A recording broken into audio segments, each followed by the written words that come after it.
As you may know, the story of Other M is by far its most infamous aspect. As such, I felt like talking about the gameplay before dissecting the story. The gameplay, from what I can tell, is very similar to Ninja Gaiden, which does make sense given the developer, but I've never actually played a Ninja Gaiden game, so the comparisons end there. Basically, this game is a fast-paced third-person shooter. Mostly. There are two modes for Samus essentially, a first-person mode and a third-person mode. During most of the game, Samus is in third person.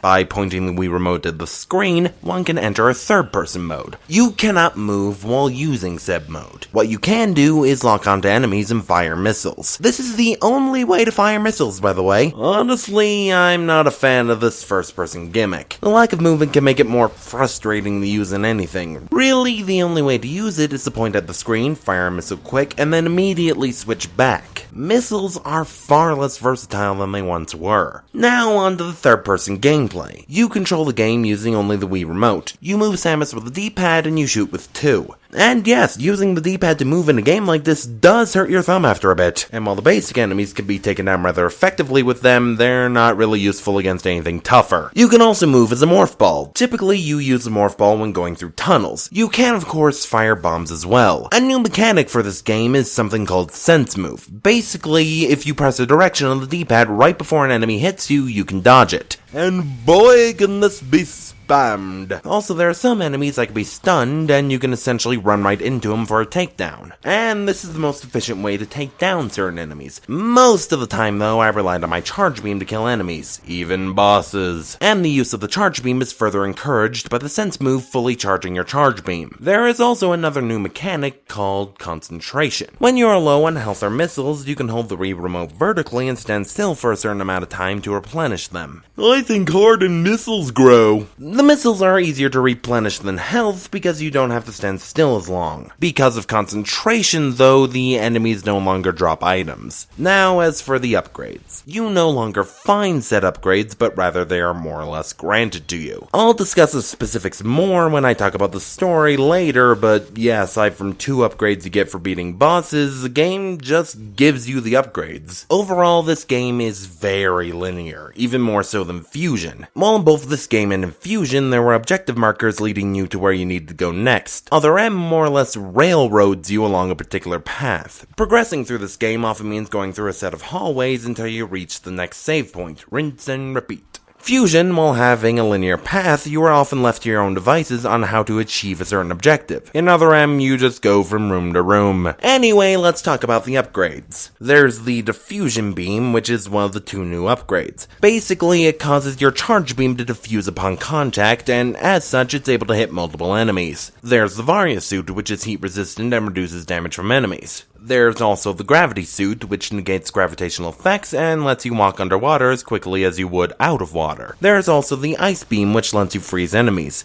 Next is the Wave Beam and Plasma Beam. The Wave Beam can go through certain walls, and the Plasma Beam can go through enemies. The Grapple Beam lets you swing from grapple points. The Space Jump and Screw Attack are packaged together. The Space Jump lets you jump continuously in the air. The Screw Attack essentially lets you damage enemies while space jumping. The Super Missile is a more powerful missile. It works differently from the Super Missiles of previous games. In the previous games, Super Missiles were separate from the regular missiles with their own ammo for you to find. In Other M, you don't have specific Super Missile ammo. Instead, firing a Super Missile takes 5 regular missiles. You also fire a Super Missile by more or less firing a charge shot while locked onto something in first-person mode. The second new upgrade in the game is the Seeker Missile. It lets you hit multiple enemies at once with missiles. There's also the Speed Booster and Shine Spark, which lets you run fast and jump high. The final upgrade is the Power Bomb. It's a more powerful version of the Morph Ball Bomb, essentially, and you don't get it until the post-game. Okay, technically you do use Power Bombs during the final boss, but the game doesn't tell you that you have Power Bombs. You need to use them in the stomach of a Queen Metroid. And being a stomach, you are constantly being damaged by stomach acid. Your health goes down rather quickly as well. The only reason I didn't die while recording footage was because I knew it was coming. Now onto one gameplay mechanic whose inclusion I just don't get. Occasionally during the game, you're locked into first-person mode and you have to look around the room for a certain object to scan. It's a hidden object game, essentially. The problem is just how hard it is to find said object. More often than not, it just blends in with the background. As you can imagine, it gets kinda frustrating.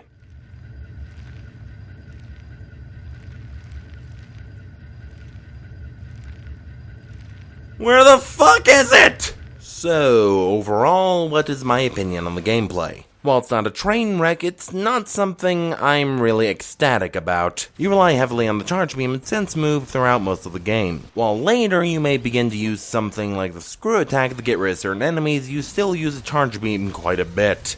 And you never stop using the sense move. A lot of the fights with enemies and bosses basically boils down to sense move, charge beam, sense move, charge beam. The upgrades do still increase your offensive capabilities, and that is still fun, but they no longer help you explore the environments unlike previous Metroid games. And that's because of just how linear this game is. There is no exploration, there is only a series of obstacles. And while this can work for certain games, I think it could have been done better here. I never really had fun fighting enemies. If I did, then the linear nature wouldn't have bothered me as much. After all, if a game is a series of obstacles, shouldn't said obstacles be fun? And look, I'm not saying I never have fun with this game. Some of the bosses are actually very creative, and there's some that I quite enjoyed, but overall the combat was not engaging for me. Overall, the gameplay, while not a disaster, is not something I was completely sold on.